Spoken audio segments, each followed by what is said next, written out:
السلام عليكم ورحمة الله. السلام عليكم ورحمة الله.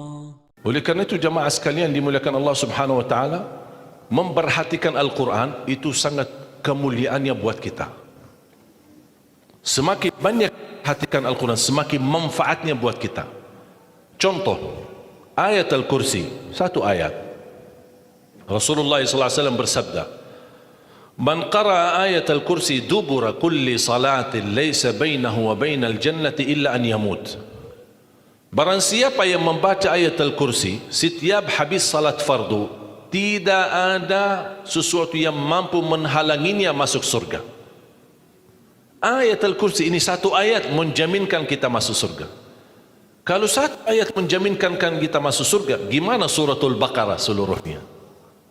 Gimana lagi 30 juz Al-Quran?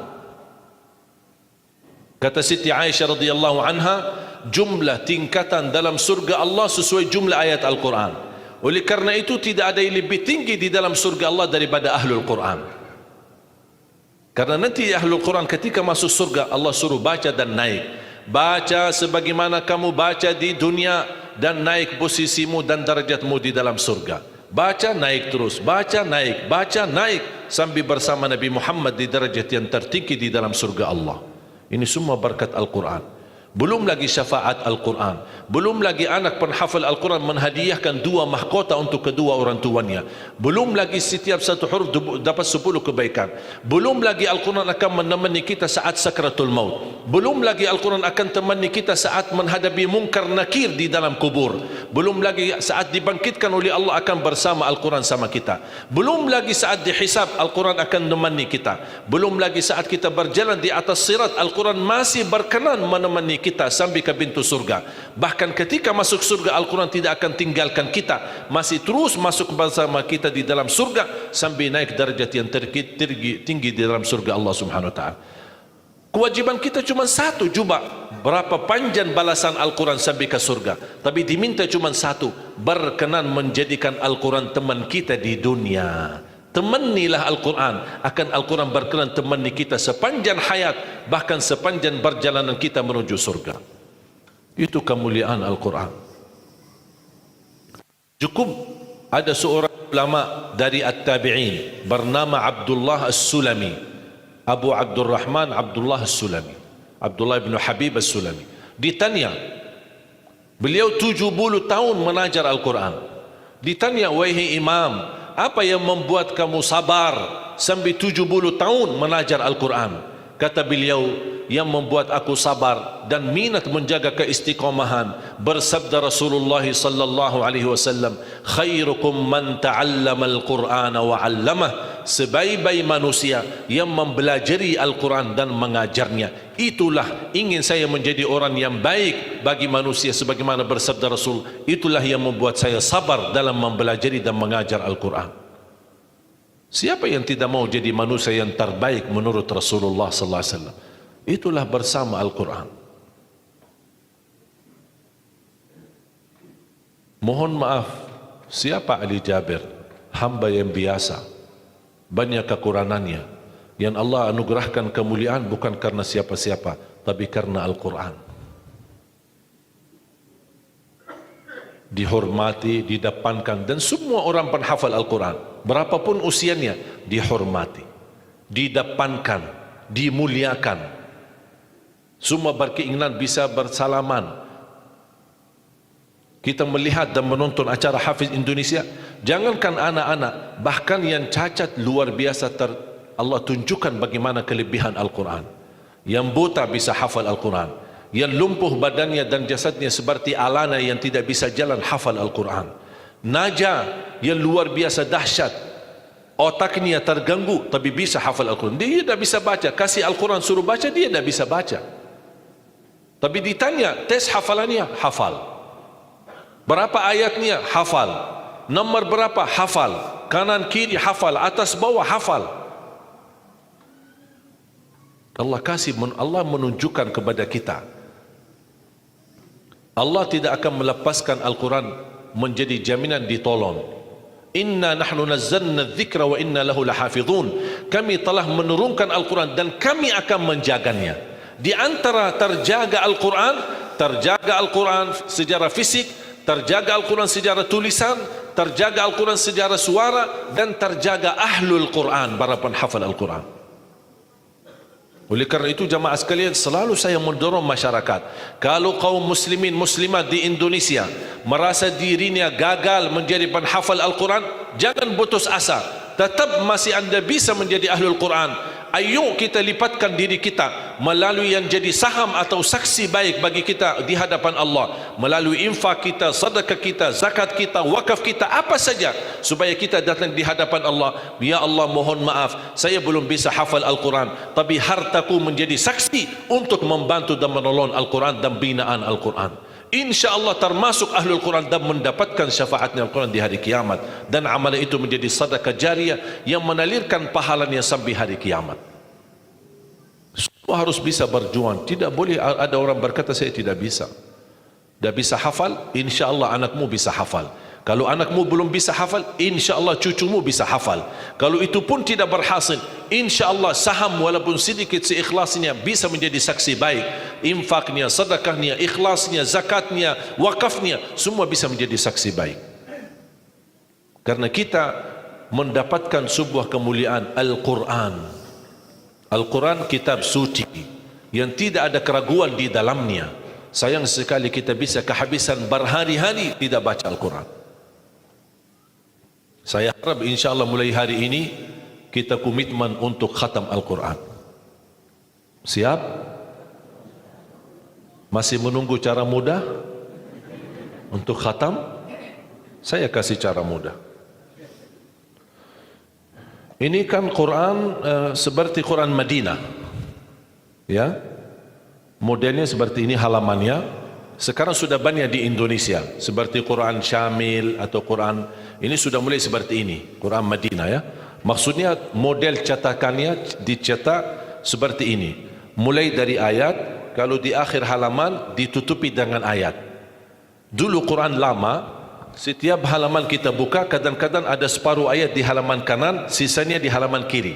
Sekarang Quran Madinah tidak boleh begitu. Termasuk sudah mulai di Indonesia yang sudah disahkan oleh Kementerian Agama, disesuaikan seperti Quran Madinah. Jadi halamannya atas mulai dari ayat, kalau di akhir halaman ditutupi ayat, tidak disambungkan ke halaman berikutnya, supaya teratur. Di antara mereka susun setiap satu juz 20 halaman, dihitung seperti itu supaya rapi. Apa tujuan? Sebenarnya saya mengambil kesimpulan dari hikmah itu. Kenapa setiap juz 20 halaman? Ternyata saya bisa bentuk cara mudah mengkhatam Al-Quran. Setiap waktu salat baca 4 halaman, 4 kali 5 waktu 20, sudah khatam 1 juz. Jadi kalau khatam tidak harus sekaligus. Jangan habis ceramah anda posisi iman yang mulai naik, semangatnya luar biasa, pulang ke rumah baca Al-Quran 1 juz, besoknya masih semangat baca 2 juz, 3 juz dan seterusnya. Begitu menurun semangat tidak baca 1 tahun. Tidak boleh terlalu semangat, tetap semangat tapi diatur semangatnya. Standar 1 juz, tidak usah berlebih-lebihan. Jaga 1 juz, sedikit demi sedikit, istiqamah lebih baik daripada banyak tapi terputus. Dan itu bersabda Rasulullah SAW, khairul amali adwamahu wa inqal, sebaik-baik amal sedikit tetapi istiqamah daripada banyak tapi terputus. Makanya setiap waktu salat baca 4 halaman, 4 kali 5 sudah 20. Kira-kira cocok? Hah? Siap bu? Mau fikir dulu ya? Kira-kira mau nggak lebih mudah lagi? Masih mau lebih mudah lagi ya? InsyaAllah masih ada, jangan khawatir, masih ada. Sebelum salat baca 2 halaman, habis salat baca lagi 2 halaman.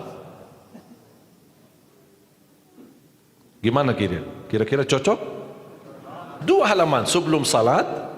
Kalau 4 halaman sekaligus terlalu berat, tak apa-apa, bagi 2. 2 halaman sebelum salat, 2 halaman sesudah salat. Jadi berapa?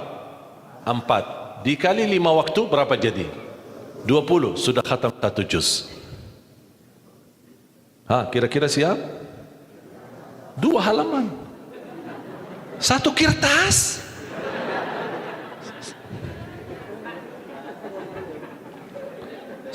Satu lembar ya. 1 kertas. 1. Cuma bola balik. Masa keberatan? Cuma 1. Begitu sebelum salat baca 1 kertas, 1 lembar. Habis salat baca lagi 1 lembar. Mohon maaf, lagi semangat. Mau nambah jangan tambah. Itu aja dijaga sampai selesai. Kalau ini bisa dijaga, insya-Allah husnul khatimah. Istiqamah dibaca. Siap? Fikir-fikir dulu atau gimana? Insya-Allah aman ya, cocok. Cocok? Masih mau lebih mudah lagi? Bu, mau? Mau lebih mudah. Ini cara yang tadi yang saya sampaikan, setiap salat, sebelum salat 2 halaman, habis salat 2 halaman, dan seterusnya sampai khatam 1 juz. Itu cara yang termudah untuk orang yang paling malas. Kalau itu tidak bisa, saya angkat tangan. Inna lillahi wa inna ilaihi raji'un. Sudah ada lagi, sudah habis. Malu kita sama Allah jamaah sekalian. Wallahi waktu kita banyak. Ketika saya berhasil khatam 10 jam bisa khatam 30 juz. Allah kasih 24 jam. Masa kita tidak bisa 1 juz? Saya tidak minta 30 juz dalam 10 jam. Saya minta 1 juz dalam 24 jam. Dan saya nasihati, kalau ketika anda baca, jangan suka lihat halaman belakang. Itu yang membuat banyak berat.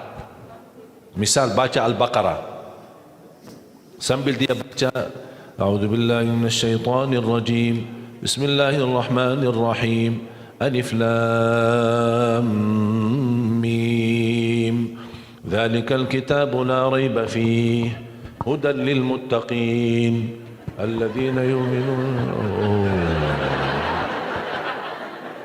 Banyak. Sadaqallahul azim. Tidak jadi lanjut. Karena dia fikirannya sudah berubah. Dia tidak melanjutkan apa yang dia baca, tapi dia sudah membuka jumlah halaman begitu terlalu banyak. Aduh ya Allah. Bukan saya tidak mau, masalah tidak ada waktu. Alasannya tidak ada waktu. Padahal kalau dia lanjut, ada kesibukan, tidak apa-apa, berhenti. Berhasil 2 halaman, berhenti. Ada urusan, aktivitas, ada tamu di rumah, tidak apa-apa. Layani sebentar, habis pulang, lanjut lagi. Walaupun 1 halaman, walaupun separuh halaman, tidak apa-apa. Tunjukkan yang terbaik, walaupun itulah kemampuanmu. Tunjukkan. Ya Allah, mohon maaf, kemampuan saya cuma separuh halaman. Tidak apa-apa. Allah senang apapun yang kita kasih, Allah senang asal istiqamah. Allah suka. Allah tidak minta yang banyak, Allah minta yang terbaik.